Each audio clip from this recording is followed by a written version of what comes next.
Go ahead.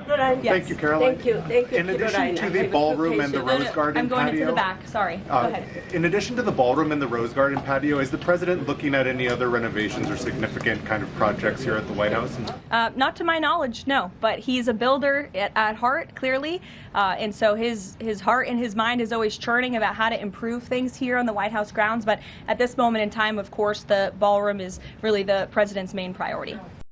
So we are in the midst of a government shutdown. The economy is in tatters. Trump's polling is in the toilet. And White House Press Secretary Karoline Leavitt, in a disastrous presser, admits that at the moment, his top priority is demolishing the east wing of the White House to build a totally gauche and unnecessary palatial ballroom. Yeah, that's probably not going to land well with the American people. And there's so much more where that came from in terms of disastrous statements by the press secretary. But before we unpack all that, if you end up liking this video and you want to support the channel, please be sure to hit the like, subscribe, and alert bells before you go. All right, friends, let's play some other clips of Leavitt's latest press conference, and they're all bad. Take a look. First is, we understand that the president and Republicans will not negotiate on ACA extensions until the government reopens. If and when that happens, what does the president think should be, or what are his plans for preventing rising healthcare costs for Americans? It's a very good question, and I'll leave that to the president to negotiate that when Democrats vote to reopen the government.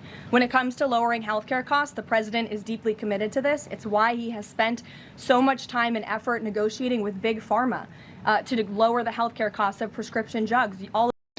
And he hasn't done that. He hasn't lowered the price of prescription drugs. He says it's going to be lowered by 500%, which is mathematically impossible, number one. Number two, note how, again, she totally ducks the answer, because this is the meme with Trump. It's one of the classic Trump memes. He wanted to repeal and replace Obamacare since his first presidential campaign, and he failed when he had control of both chambers of Congress. Then he tried to get the Supreme Court to destroy Obamacare during the height of COVID, which would have killed many more Americans. He failed in that respect as well. And here we are a decade later, and this moron still has no idea. I have concepts of a plan. So it really doesn't sound like you know what you're doing. You're just trying to stick it to your objectively far more successful and far more popular predecessor, Barack Obama. So here's another clip. Two questions on different topics, if you'll Sure. indulge me. On the pardon of Changpeng Zhao, and apologies if I'm mispronouncing that name, Binance has significant business interests with World Liberty Financial, the president's family's crypto company. How do you respond to the allegations from Democrats that this is a corrupt act?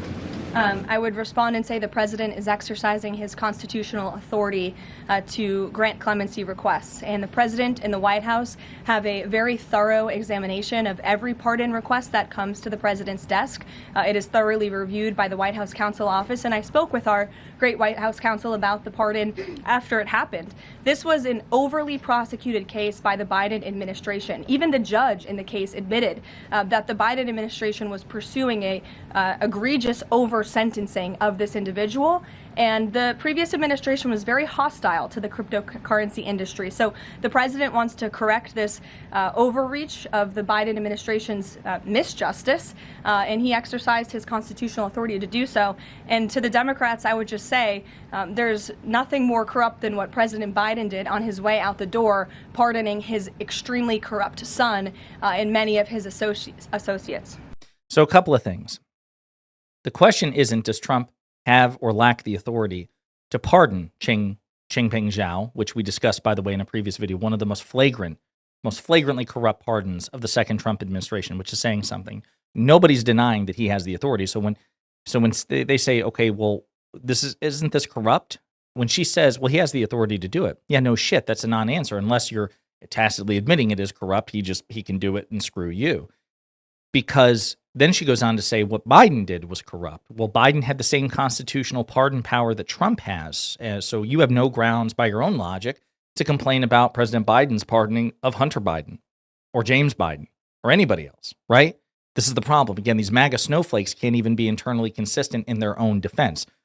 When Trump does something corrupt, he has the authority to do it. When Biden does something that they believe is corrupt, well, it doesn't matter that he has the authority to do it. It was corrupt. Well, no, it's got to go right one way in either direction. Here's what I'll say.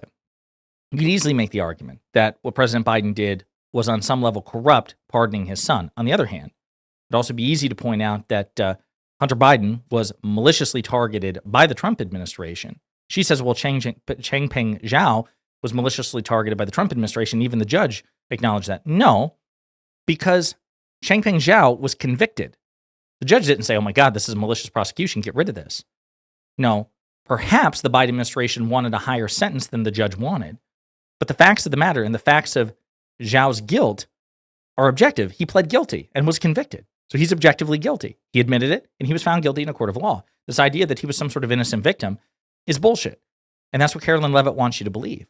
And no, the pardon of Zhao, even if you regard the Hunter Biden pardon as corrupt, which many people do, many Democrats actually called that out, President Biden doing so, even if you regard that as corrupt, what Donald Trump just did is objectively orders of magnitude more corrupt, because he just pardoned somebody who admitted his guilt, who was convicted on the basis exclusively that this man donated and backed Donald Trump's cryptocurrency bid. There was a fiduciary relationship there, a financial entanglement there. And again, it wasn't like, oh, I have to pardon him because the next administration is going to maliciously target Zhao. No, he was already convicted and sentenced. So again, it's just total bullshit coming from Karoline Leavitt. And she knows that, but she's got to regurgitate the line. Here's another clip. On the ballroom, first of which will probably be several questions about this today, I imagine. Is it a big story? It seems that way. The president's cost estimate has changed several times. I think it's up to $300 million now. Given the nature of all this, will the White House commit to releasing all of the donors and how much they're spending and how much of his own money the president is putting on the line to this? We have released the full list of donors thus far. Perhaps there will be more people who want to generously contribute to this project. And the president, yes, has committed his own resources. And when he releases that information, which I'm very confident he will, you will all see that. We'll see a dollar figure from the president? Yes, you will. And I would also just add, the president has been incredibly transparent. I would reject any notion otherwise when it comes to this ballroom project. It's something he personally has obviously taken an interest into and has talked with all of you in this room. That has nothing to do with anything. Him talking about it a lot is not transparency. We want to see facts and figures and donors, especially since Trump promised that the taxpayers wouldn't be footing the bill for this at all. Here's another clip. So the White House has explained that the reason you didn't submit construction plans to the NCPC is because that commission, along with others, don't have oversight over demolitions, but only over construction. And so far, you haven't built anything. So can you help us understand, can the president tear down anything he wants without oversight? Can he demolish this building or, say, the Jefferson Memorial? So it's not the president who came up with that legal opinion himself. That's a legal opinion that's been held by the NCPC for many years. It's written, so we can get you that background and that research if you wish to include it in your reporting, because it is very important. They have ruled consistently, their general counsel has said, when it comes to phase one of this project, the tearing down of the current East Wing structure, a submission is not required legally for that. Only for vertical construction will a submission be required, and that's a legal opinion from them, and we are following that legal opinion. And again, I would just add, can any president do such a thing to the White House grounds? There have been many presidents in the past who have made their mark on this beautiful White House complex. Nothing like tearing down the entire East Wing structure, which Trump promised he wouldn't do and then ultimately did, because, of course, he's a pathological liar.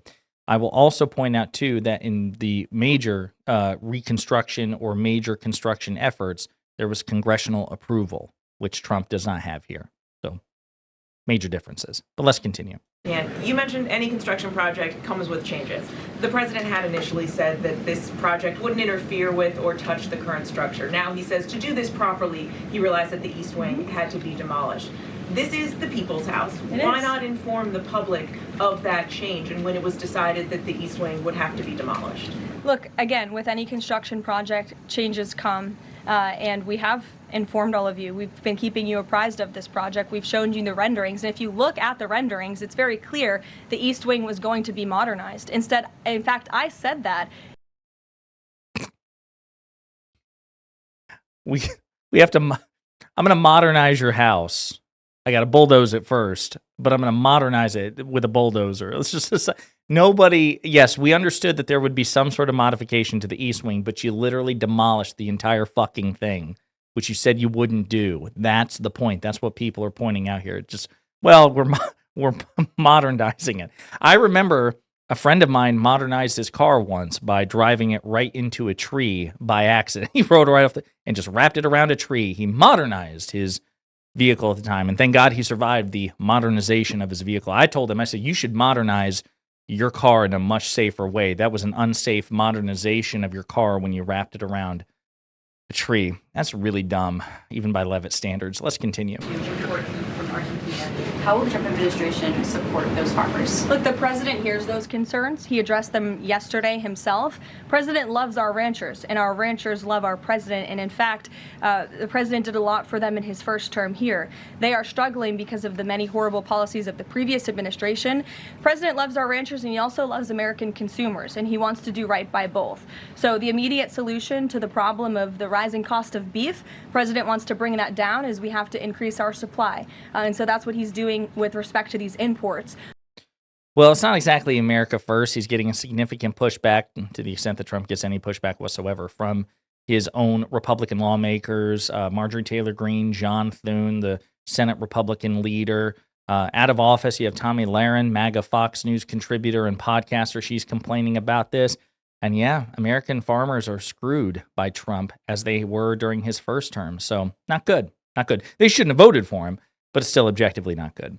Here's another clip. Thank you. And then on the No Kings protesters, I saw videos of people explicitly calling for violence against Stephen Miller, against the president, shirts saying we don't have enough assassins, calling for more political violence.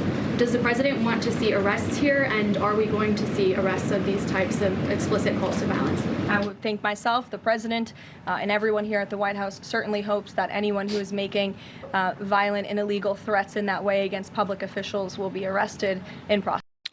I certainly believe that anybody who threatened political violence, they should suffer consequences. I will tell you, somebody who went to my No Kings protest here in Charlotte, it was like 10,000 people, if I remember the estimates correctly. It was extremely peaceful. It ended on time. I mean, it was just extremely orderly. As a matter of fact, MAGA was then bitching about it afterwards. They were hoping it would be disorderly and violent. And then when it was nonviolent and orderly, they were complaining about that too. Like, what kind of mass protest doesn't have like violence and disorder? That's insane. It's like, okay, obviously there's no winning with you guys. Anything we do, you're going to complain about. So it's obviously not a good faith criticism. So we're just going to ignore it and make fun of you for the losers you are. Here's another clip. Any more details on the president's Walter Reed visit? The readout from his doctor mentioned advanced imaging.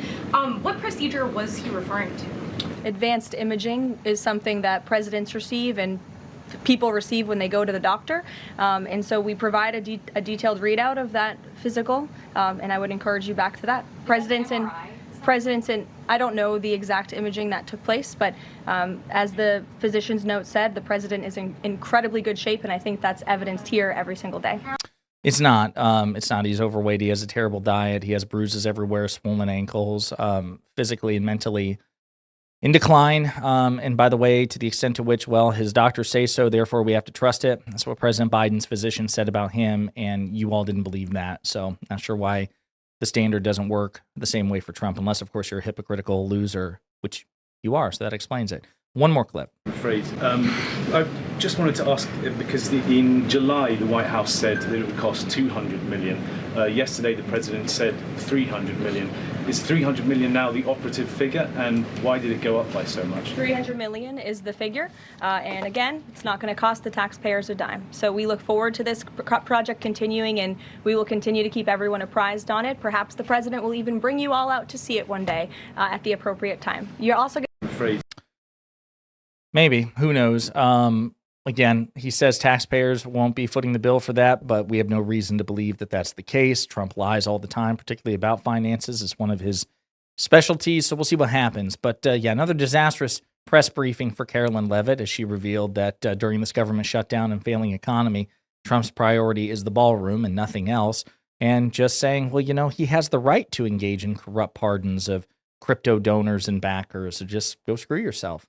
Shameless, despicable, textbook Karoline Leavitt. In the meantime, let me know what you think in the comments.